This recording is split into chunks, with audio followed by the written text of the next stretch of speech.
The squat is probably the most common exercise I see being done incorrectly in the gym, and this can lead to injury. It can also lead to you just not really getting anything out of the exercise. If you are feeling your lower back when you're squatting, if you are not feeling your legs, if you're not feeling your glutes a bit, then you are not squatting correctly, and this video is going to give you 2 tips to help you improve your squat in the gym. Now, I'm obviously not in the gym at the moment, but you don't need a gym to learn how to squat properly. I actually recommend practicing this at home so then you can just learn the skill, learn the movement pattern, and transfer that to the gym. If you follow these tips, I promise you are going to learn how to actually activate the right muscles when you are squatting, get more out of the movement, grow the right muscles, and also prevent getting injured.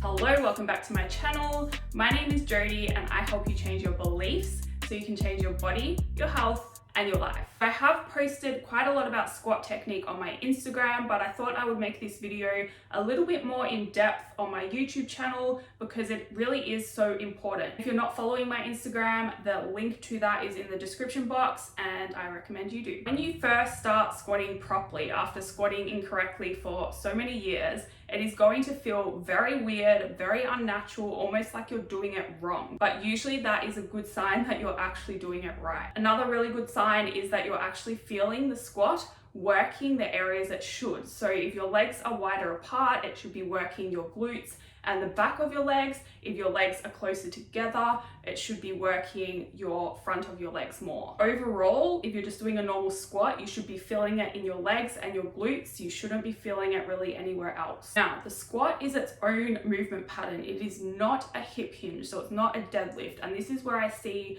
most of you getting confused. Rather than squatting down like that, you squat like that. And it's a totally different movement. So you will see my hips go back to get down rather than just dropping down. So what you can do to learn how to squat properly is practice against a wall. You want to make sure your hips are tilted back, not forward. So that will mean your lower back is neutral. So your hips tilted back, lower back is neutral. There shouldn't be an arch in your lower back like that. So you can check this against a wall. You can make sure your hips are back and your lower back is like, there should be no gap between the wall and your lower back if your hips are tilted back. That is how you get your hips into position. And while you're doing that, you want to squeeze your glutes on as well. So hips back, bum in, and then all you're going to do is squat down. And so if you do this against the wall, what you'll notice is your bum slides up and down the wall as you're going up and down, and that is how you want to be squatting. If you are squatting incorrectly, what you will notice is your bum taps the wall as you go down, and then you kind of stop there and come back up. And that is a hip hinge pattern. So if you are having trouble learning how to deadlift, that's a way you can practice how to deadlift, by tapping your bum and hip hinging like that against the wall. But if you're doing a squat, you don't want to be doing that. So again, you want to have your hips back, bum in, turn it on,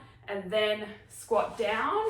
And so you should slide up and down the wall as you're going up and down, rather than going like that and just tapping the wall to go up and down. I'm sorry, this is not full body, and you can't see my actual legs, but that is the general idea. Like, it's usually this hip area that you're going wrong. It's not really anywhere else, apart from if you are using a barbell. So I would start practicing with a dumbbell to get that movement right, or just using body weight to start. And once you have mastered that movement, start adding a dumbbell for weight. And then once you can squat for full depth with a 20 kilogram dumbbell in your hands, that is when you know you are ready to transfer to using a barbell. Most of the barbells in the gym are 20 kilograms. If you cannot squat with the 20 kilogram dumbbell in your hand, you're not going to be able to squat properly with a barbell. And I'm obviously not talking about Smith machine squats in this video either. Now, when you are using a barbell, this is another very, very common mistake I see, especially with males actually, but females as well.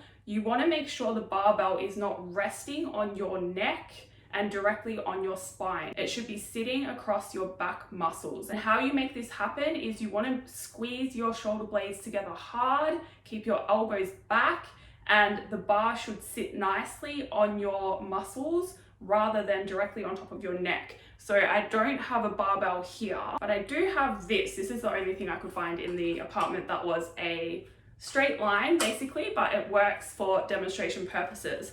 So if this is going on your neck all the way up here, that is too high and you are going to injure yourself, you are going to hurt your neck, and you're probably going to need to use that silly red pad across the barbell, but you shouldn't need that at all because the bar should not hurt you. So instead of it sitting here, what you actually want to do is squeeze your shoulder blades together and grip it hard and then hold it across your back. See how it's resting across my back muscles, across a shelf I created? That is nice and tight and that is safe. Holding it up here, that is like a lot looser. It's putting pressure directly on your spine, and that is how you're going to end up with a slipped disc or a back injury. You are also going to find it very difficult to squat properly with a barbell that high up as well. Now this applies whether you're doing a Smith machine squat or a regular barbell back squat. Whether you are doing a low bar back squat, that just means the bar is sitting lower down on your back muscles. The high bar back squat just means it's sitting further up, but it's still sitting across your back muscles, more across your traps or your rear delts.